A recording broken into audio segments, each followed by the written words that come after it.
Okay, it worked this time. Okay, I think we're officially finally live. Perfect.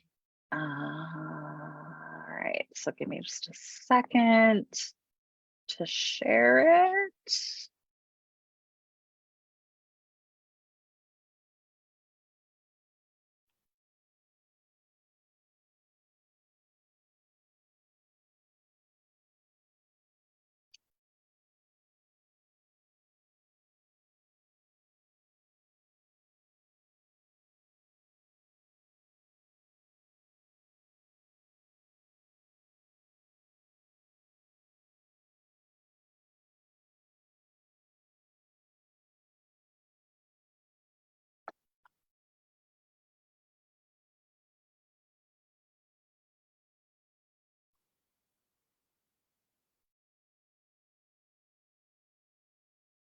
Okay, I think we are officially rolling on Facebook. All right, so welcome everyone to this month's TBI Talk, or this week's TBI Talk. We met 2 weeks ago with Dr. Shane Steadman, and we talked all about blood sugar regulation. And so this week we are here with Dr. Perry Maynard, and we're going to be chatting about kind of piggybacking off of blood sugar regulation and talking about intermittent fasting and the pros and cons of intermittent fasting after a TBI. So we are here with Dr. Perry Maynard from Integrated Brain Centers in Denver, Colorado. So welcome, Perry. Thank you for being with us today. Thank you so much for having me, Amy. And wherever you are joining us from, drop a comment. Let us know where you're watching from. We love to see all the places that we're able to reach. So again, we chatted 2 weeks ago with Dr. Steadman about blood sugar regulation and how sometimes after brain injury, you might have low blood sugar or you could have high blood sugar, right? And just he covered some ways of how that's affected after TBI and some ways to kind of try and help regulate that and some of the symptoms and signs to watch for to get a feel if you might be having low or high blood sugar going on.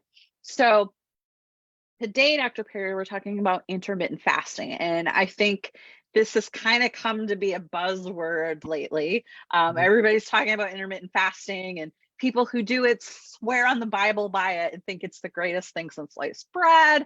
I'm kind of in the middle on it. I've seen it work for people. It does not work well for me. I'm on the low blood sugar end.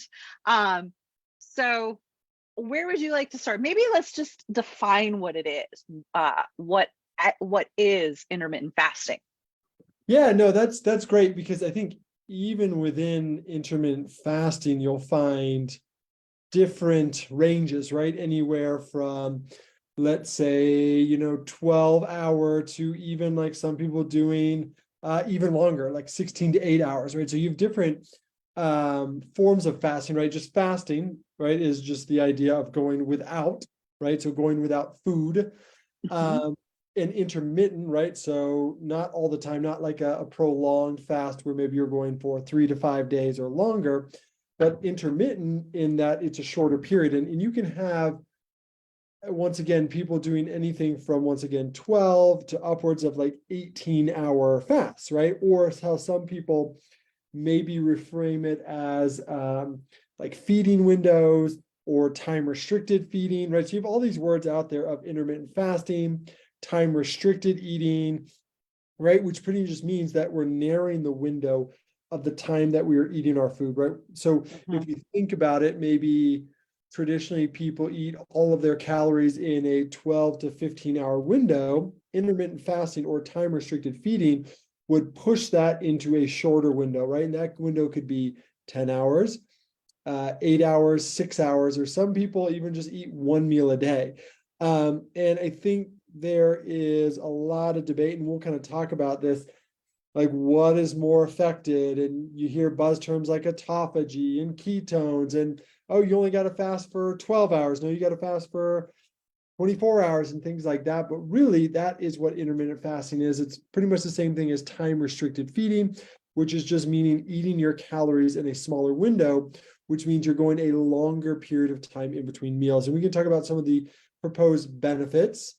I think some of the benefits that research shows, but also kind of compare it to other things like just caloric restriction and other things, right? And then I think talking about it as it relates to brain injuries and ketogenic diets, I think all of those things. So I think a good place to start, maybe we can start on the brain injury side, and think about like, well, why would we even consider something like intermittent fasting for brain injury? So when we think about a brain injury, one of the biggest things that is happening is a metabolic crisis. So early on, right, within within hours of a brain injury, we have a huge metabolic crisis or energy crisis that occurs in the brain. And what drives that is, if we think of like a neuron, right, or neurons throughout our brain, neurons have different concentrations of like sodium and potassium in and outside the cell, right? And that fluctuation of sodium and potassium, right, via a pump helps to regulate kind of the electrical activity of a neuron or a cell, right? This is kind of like basic physiology, neurophysiology, like 101, right? And then we have things like calcium, magnesium, all these other things that play a role in keeping a neuron at a healthy membrane potential. And so we know when a brain injury occurs, there becomes kind of a flip-flop of sodium and potassium in their concentration in a neuron. And this causes alterations in things like calcium. Ultimately, that can make a neuron hyperexcitable. But one of the reasons that there becomes an energy crisis post a TBI is we use so much metabolism and glucose to try to right that electrolyte imbalance, right? So as we get this crazy shift in electrolytes kind of in and without a cell, the brain all of a sudden is like, we got to put all resources towards trying to normalize this. And so this actually creates a state of hypometabolism within the brain.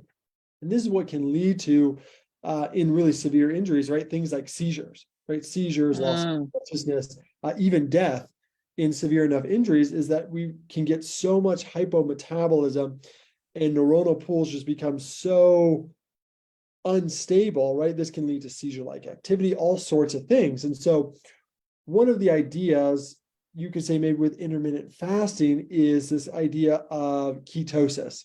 And we'll get to debate of if intermittent fasting is even enough to put you into ketosis. But I think a lot of people's argument with intermittent fasting is the production of what are called ketone bodies. So let's take a step back. What are ketone bodies? So ketone bodies, right, there's three main ones, but beta hydroxybutyrate, or BHB, is one of the main ones that a lot of people discuss as it relates to brain health. And ultimately, ketone bodies are a byproduct of fat metabolism, right? So, but also if we are running out of fuel, right? So let's say I have burned through all of my carbohydrate stores or my glycogen, I will now start to break down fat to produce ketone bodies, right? And what's really interesting about ketone bodies, or the concept with concussions, is that when you're going through a state of hypometabolism and difficulty utilizing glucose for energy, a way around that is to use ketone bodies, right? So ketones can be used by the brain for fuel, right? And in states of hypometabolism, they appear to possibly work so that you can keep a stable energy source, right? This is kind of the concept in dementia, right? In dementia, there is some debate that there's also hypometabolism. So like when you look at SPECT scans or PET scans and they look at how the brain utilizes glucose, you'll see areas where you're not metabolizing. Or let's say an individual is becoming insulin resistant in their brain, right? So they're not able to use glucose, right? The idea is that ketones can bypass and use different mechanisms. So one of the theories around intermittent fasting or a ketogenic diet would be, can we try to stabilize the brain energy state as it's going through this hypometabolism? Now, there's also some other proposed mechanisms of changing inflammatory signals so that it can be anti-inflammatory. Another really interesting thing, and most of the research on ketogenic diets and neurological health come from seizures or epilepsy, because it is an approved treatment for drug-resistant epilepsy. It's actually standard of care. So we have Intermittent fasting. no ketogenic diets. Oh, okay. So not necessarily. And I also just want to add in, we don't want to go too far into the weeds with keto because that's our next month's topic. But okay, perfect. But make that connection definitely. So we'll tie it back. So is this idea that it can normalize excitatory and inhibitory neurotransmitters, so help with that hyperexcitability. So the reason I bring up that ketogenic diet, and we'll get into that more, is I would argue, like, when people say do intermittent fasting for a brain injury, I think that's the most plausible possible mechanism, So when we come back, let's look at intermittent fasting. So some of the proposed health benefits, right, are loss of weight, improvement in insulin resistance, improvement in inflammatory markers, so things like CRP, right? All of these propose metabolic benefits, and it does appear that is the case. Now, that can be done, though, I think in the research would argue, independent of getting you into a ketogenic state. So I think that's why it's really important when we look at the two different things, is that, right, because I think this is where you can see some of the downside, where if someone is trying to use intermittent fasting to get into ketosis, they may be successful in that, they may not be. And so you're thinking you're getting some of the proposed benefits, and you may be getting weight reduction, you may be getting improved insulin sensitivity, right? All these things can help with the brain, but you might not be getting what you think you're getting, because going back to that, if you're looking at a 12 to 18-hour fast, and I would say clinically with myself and with lots of patients, individuals who are what are quote unquote like fat adapted, or who have done a lot of work in that area, sometimes it's enough to create ketones, but I find in a lot of people, it's not enough, and you'll find that you're looking at blood ketone levels, doing a, 12 to 16-hour fast, depending on how much they are eating, right, in that window of calories, they may be never really getting to that state, right? That doesn't mean there's not benefit in the intermittent fasting, but are we getting the proposed benefits that we think from something like a ketogenic diet? So what I'm hearing is intermittent fasting possibly could help you if you're trying to be keto, but keto can definitely benefit from intermittent fasting. Yes, I think if you are, so intermittent fasting could be a tool used by someone trying to do a ketogenic diet. In that, once again, it is a lot of times just working because you're just lowering your caloric intake, and that's where, when you look at some of the randomized controlled trials in humans that compare intermittent fasting with just caloric restriction, like, i.e., like, if you want to eat from sun up to sundown, like we control calories, and the person in the intermittent fasting and the caloric restriction are eating the same amount of calories, there doesn't seem to be a huge difference in health outcomes, i.e., weight loss, CRP, insulin resistance, right? So the argument would be, is intermittent fasting and time restricted feeding working purely because you're just reducing the amount you're eating, right? Versus there's something magical about, eating your calories in a 6-hour window, or eating only in the morning or the night. There's a lot of mechanistic studies, but the human randomized controlled trials don't appear to show that there's a massive difference between that and just caloric restriction, right? Like, if you eat 1,200 calories and I eat 1,200 calories, it doesn't appear to really matter in certain markers whether you do that in the morning, the night, or you do it throughout the day. Now, once again, this is looking at things like weight loss, insulin resistance, right? Some of these different metrics. Could there maybe be a benefit to other metrics that we're not measuring? There could be, but from what we've studied, there doesn't appear to be a huge difference. But going back to answering your question, I think, yes, something like intermittent fasting can be a tool while performing a ketogenic diet, but using intermittent fasting in and of itself I would say is probably suboptimal if that is what you're trying to achieve, if that makes sense. But what about as far as blood sugar regulation? So yeah, so I think in regards to blood sugar regulation, it does seem to be effective, right? I think you can definitely see, and some of that comes via improving insulin sensitivity, right? So I would say there is far more data, or I'd say probably all of the data is looking as it relates to hyperglycemia or high blood sugar. Mm-hmm. I'm not aware of any data showing intermittent fasting being effective for hypoglycemia. I would argue clinically, I've seen it not be helpful for hypoglycemia. Ditto. But so For hyperglycemia me. is where most of the data is, right? And the idea would Yeah. be, right, you're having improvements on insulin sensitivity, all those different things. So you're able to lower your blood sugar. Now, I could see where you could make arguments to where, and actually I will say, I have seen clinically intermittent fasting help people with quote unquote reactive hypoglycemia, but I'd say more often than not, there's other ways to go about improving that. I just, because my problems with intermittent fasting that I find is that individuals end up just causing more of a stressor. So another way to think of fasting is this concept of hormesis or hormetic stressor, right? So like if I don't eat, that stresses my body, right? Which stressing your body is not bad. That's how working out works, right? When I lift weights, I stress my muscles, I break them down to build them stronger. But I can overtrain, I can overdo it, and I can cause myself to get weaker.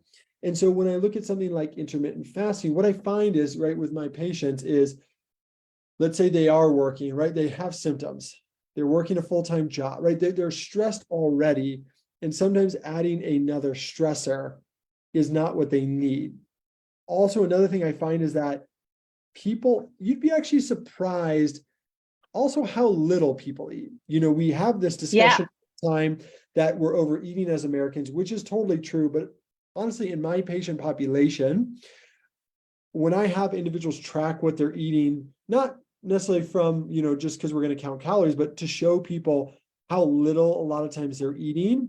And then they're intermittent fasting on top of that. Like you find, people are getting like 1,000 calories in a day. And I'm like, how do you expect to recover from a brain injury with that? And that's the thing where people say, well, like, I thought this was supposed to help me recover from my brain injury, but in the acute stages, maybe those things can be helpful, but like with a chronic health condition, like I've kind of changed my mindset of like, you need to fuel yourself for recovery. Yeah.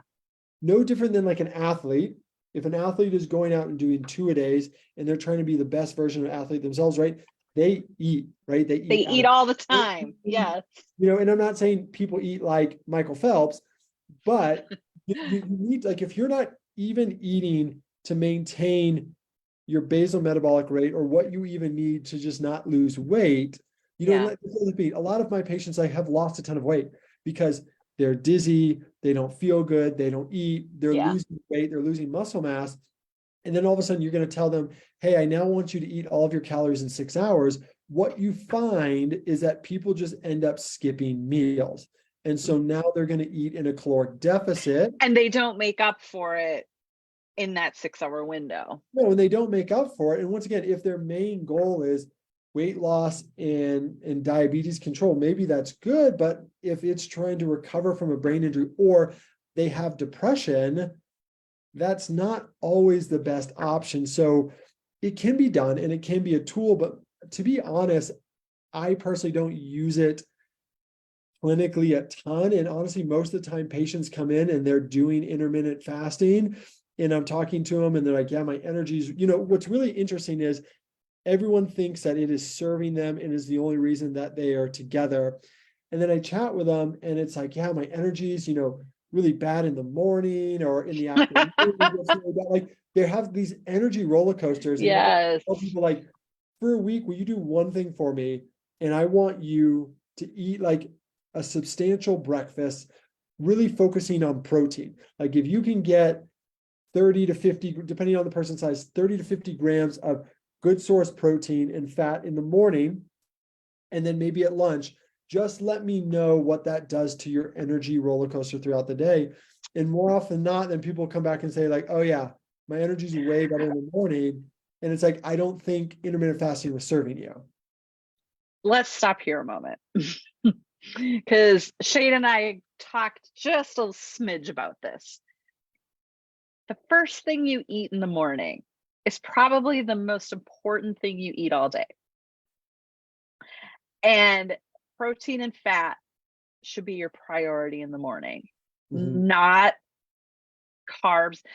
Yes, a complete, right, have a little bit of carb with that, but don't have a bowl of cereal and a donut. That is not fueling you for the day. You want the eggs, the bacon, the avocado, the, help me out here. Yeah, I mean, I think avocado. Yeah, again, it could be, once again, it could be, you know, any animal protein. I mean, you can do plant-based proteins as well. That's a separate discussion. Yeah. But ultimately, yeah, I would agree with you. And that's funny, right? Because you go to, you know, I was at a meeting this morning at 7:30, and what do they have at the front desk? These canned coffees full of sugar. Yes.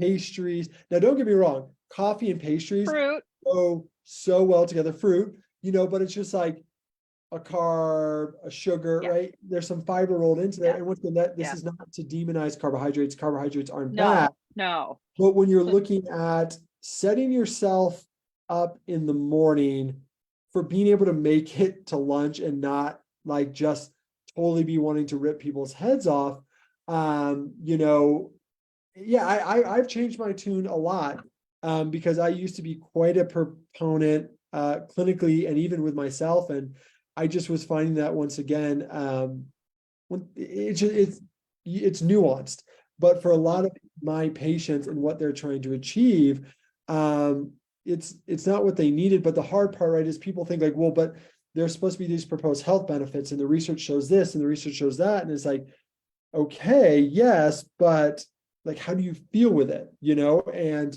you know, are you diabetic? Are you insulin resistant? Do you have inflammation? Like, no, all these things are pretty good.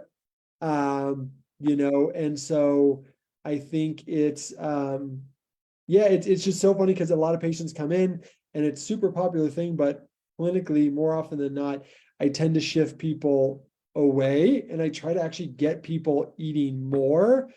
And they recover more, right? Because like we said, it's like you're trying to recover people from being chronically ill, they're stressed out.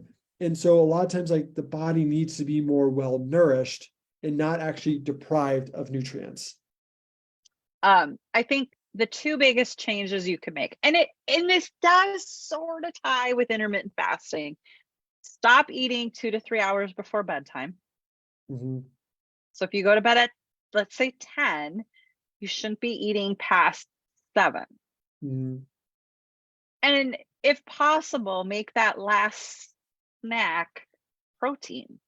And then in the morning, when you finally eat again, which I mean, for most people, that is intermittent fasting. If you're not eating at past 7, most people get up around 7 or 8 and have their first meal. So in theory, that is intermittent fasting. But that very first thing in the morning should be protein and fat. And another problem I'm seeing people do is they're only eating like 100 to 200 calories in the morning. You need to be having 300, 400, 500 calories first thing in the morning. You know, that protein and fat.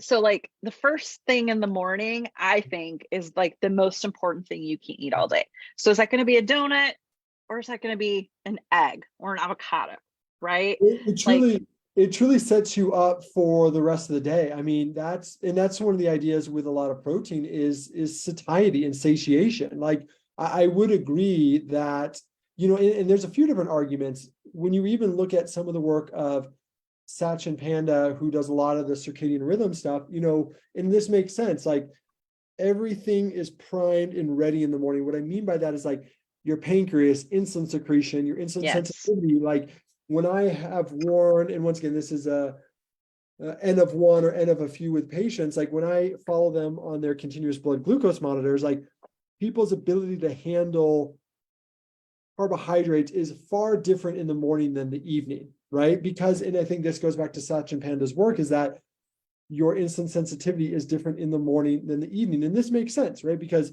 you're waking up to start an entire day versus at the end of the day, you're winding down, it doesn't make as much sense. So like, I would agree with you. And I think there's a lot of reasons and benefits to discontinue eating. And I think also too, eating from sun up to sundown, like having a break is good.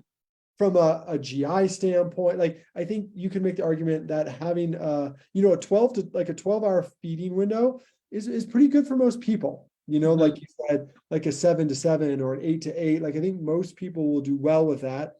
And then certain people, if you need to tweak it, you can. But I have changed my tune, and I will agree with you that the more you can really prioritize what you do first thing in the morning will set you up for how are you at 12 or 1 o'clock?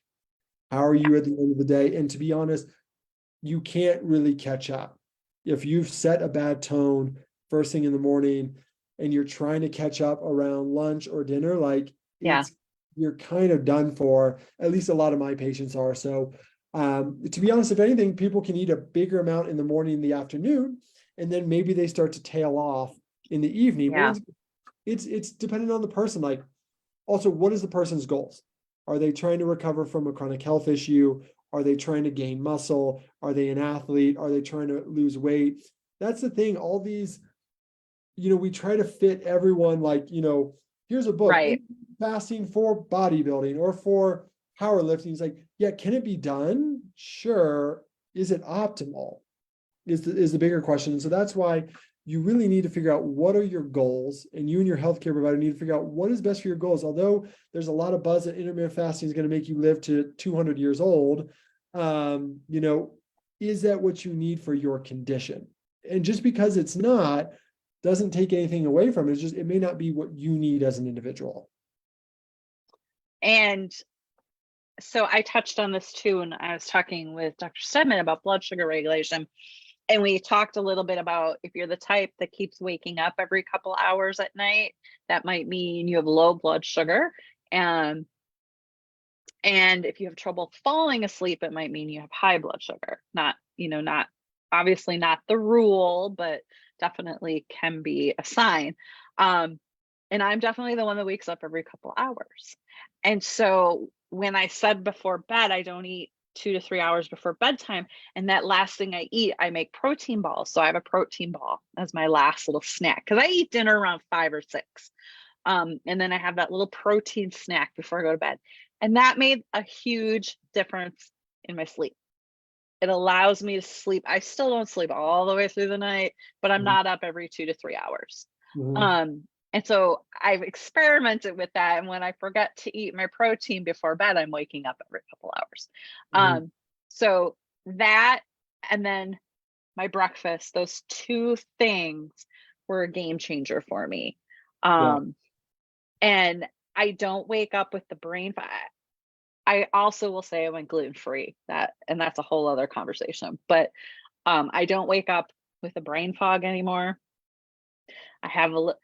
I won't say I have a ton of energy in the morning, but I have a little more energy than I used to. I used to be really slow going in the morning.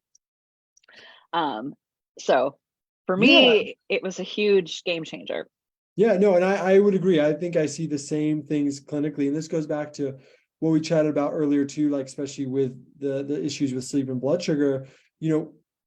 When we are going for a prolonged period of fasting, we should have carbohydrate stores we can break into and fuel ourselves. But some of these patients that are eating 1,000 calories a day, and they need, let's say they need 2,000 to really maintain just vital function.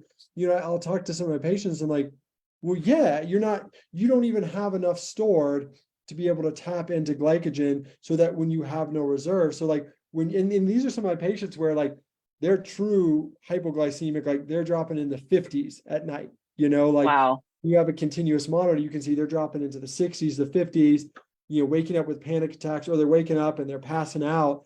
And it's like, well, yeah. And then if you think about sleep is supposed to be rejuvenating, you were supposed to be healing when you look at like REM and non-REM sleep, and this is kind of a different thing, like that's when you consolidate memory, that's when you play a role in regulating mental health. So we know that when you deprive people from different phases of sleep, psychiatric issues get worse. So it's like you can see anxiety and depression get better because sleep's getting better. But like if you're not eating, you're not even recovering, So I think Yeah. those are huge points. Like you said, I think is just eating adequate amounts of food, but then also, like you said, I think setting yourself up in the morning, and if need be, some sort of snack to help keep you stable throughout the night. Mhm. Yeah. And I see so many people don't eat dinner till 7 or 8 o'clock at night. And then they're going to bed at like 10, right? Mhm. So they're going to bed with like this massively full stomach. And I could see where that can be a sleep disruptor as well. Mhm. Um, and I know I see you have your Aura ring. Oh yeah. And I've got my Apple Watch, and the thing I love is it charts it out for me how much REM Mhm. and deep sleep I'm getting every night. And that's always kind of fun to track. And it tracks like your heart rate variability, all that stuff when you're sleeping. Mhm. So I love getting that info every morning. Yeah, it is nice. It definitely makes me realize like yeah, sometimes I'm like starting at 7 in the morning, because for me, my REM tends to get cut, but it's usually because I'm just not getting enough time, because I got to be in here at, 6 something. And I could go to bed earlier, but you get to the point where you don't want to go to bed too early. But it is fun. Yeah. You can see you're getting your deep sleep. You sit there on the weekend when I can sleep in a little bit. It's like, oh, there it is. I'm just not Yep. in long enough to achieve it. But those are super important, and these are fun little tools where you can see that you can make changes to blood sugar and you can see massive differences. And sleep is something that is just so underrated, and so many people have just awful sleep. And so critical to brain health. Oh, totally. Totally. I mean, it's something where I've actually recently clinically have been like, I need to really take a step back and really make sure that I'm serving my patients to the best of the ability to really help them with sleep, because it's something that no one really taught. They just say, get better sleep. It's like, well, how? It's like diet and exercise. You just need Yeah. to eat better and work out more. It's like, well, but what's the plan? How do I achieve that? And sleep, I think, is a similar thing. Um, I'm just popping over to the comments. If anyone has any questions or comments, go ahead and drop them below. And if you're watching the replay, feel free also to leave a comment. And I just see that Dr. Traster wrote, "We love Dr. Perry Maynard." So do we. I appreciate. Well, Dr. Traster is one of the best out there, and Yeah. he's great. The whole clinic, Neurological Wellness Institute, is a great place. Yeah. I love when, a doctor comments on a doctor. Like it says so much. Um, yeah. So any final thoughts, Dr. Perry, on intermittent fasting? And um, I think what I heard today is it's not necessarily for everyone. It's not necessarily, like I said at the beginning, like it's a buzzword and everybody's on the intermittent fasting train. And I actually have a chiropractor in one of my networking groups, and she is like, intermittent fasting will fix anything. And I'm like, oh dear Lord. Um, oh, one thing I did want to mention, folks who might have POTS and other dysautonomic issues, intermittent fasting isn't always their friend, right? Like it's not always. Yeah, it's interesting actually. There is some stuff that has come out, and I have not looked super deep into it. But you actually can find that individuals with dysautonomia, different form of POTS, sometimes do better with smaller meals, right? So one of the problems in POTS can be what's called splanchnic pooling. So they get pooling within the blood vessels in their gastrointestinal system. And so Oh, some right. individuals where they eat big boluses of food, and what happens, even more blood goes to your gut and they get worse pooling. So they do better with smaller meals. I haven't looked into as much of like the effects of ketogenic diet, fasting, things like that. I mean, there could be theorized in forms of dysautonomia where they tend to be inflammatory or autoimmune, maybe, but I would say that is a slippery slope where you really need to work with someone, because a lot of them already have dysregulated blood sugar, because your autonomic nervous system does not just control your heart, it also, right, controls your neuroendocrine system. So it's not uncommon to see individuals with dysautonomia have massively just like they're dropping into the 40s blood sugar. So I'm not saying it couldn't be, and there could be a time and the place for it, but those individuals do better with smaller meals, spaced Like beyond. more meals, just smaller meals. Yeah, you don't want like a big Thanksgiving dinner, because Yeah. they're going to get more pooling, which can lead to more symptoms, possibility of fainting, things like that. So they do better with smaller meals, but there's some interesting stuff on gluten-free diets and POTS. So there's more and more data coming out there on diet. I've looked into a little bit, but I have not looked into intermittent fasting as it relates. So I think, to kind of wrap it up, I think intermittent fasting is a great tool. I think my big point is always ask the question, like, what are you trying to achieve? And this is something like I've gone through, where it's easy as a healthcare provider to come across new research and say like, ooh, that's cool. Like, I want this, so I'm going to do that. But really we have to say, like, what do I want to achieve? Is it trying to improve my cognitive health? Is it trying to recover from a chronic illness? Is it, I want to just put on muscle and get as strong as possible? I want to lose weight? Because intermittent fasting is a tool. This is what I tell patients, Right. is I try to have as many tools in my toolbox, and depending on what problem you have, what tool needs to be used, right? You don't need, it's like the whole hammer and a nail analogy. If you're doing a home project, do you need a plumber? Do you need an electrician? Do you need a drywaller? Well, it totally depends. And that's the same way doctors should be. So to say something like intermittent fasting is saying like, well, yeah, you just use a drywaller for everything you need. And it's like, well, that doesn't make a lot of sense. So intermittent fasting, I think, has validity. It has research behind it. But maybe not for the reasons that we think per se. And once again, it's just chatting with your doctor and saying like, what are you trying to achieve? And it may be a great tool for you, or it may be counterproductive for what you're wanting to achieve. Absolutely. And with any diet change like that, always check in with your doctor. All right. Well, I'm seeing no questions. So Dr. Perry, let us know, folks who might be interested in working with you. They can find you at integratedbraincenters.com. And I know you guys offer a phone consultation or an in-person if they're in the Denver area. So let us know a little bit about how people can work with you. Yeah, definitely. So like you said, we do free 30-minute consultations. And the whole point of these is to kind of get familiar with individuals' cases.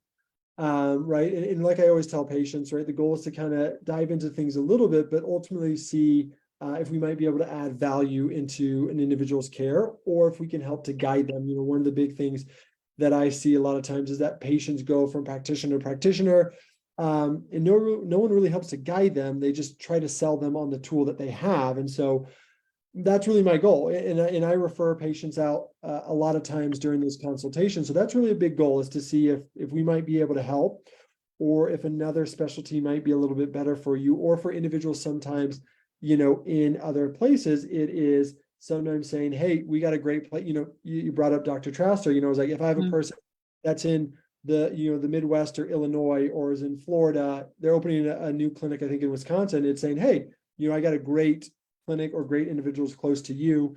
I mean, we do have individuals fly out to come see us, but if there's a really good clinic located close, I always tell people, if people choose to still come out, they definitely can, but I want individuals to have every option possible, because travel, flights, all that is expensive. Yeah. So we work with people locally, and when individuals do come in, sometimes we do intensives, 1 to 2 week intensives, where we kind of try to put together a really good treatment plan for them. So once they go back to their providers in their home state, we're able to help them carry out a treatment plan to help get them better.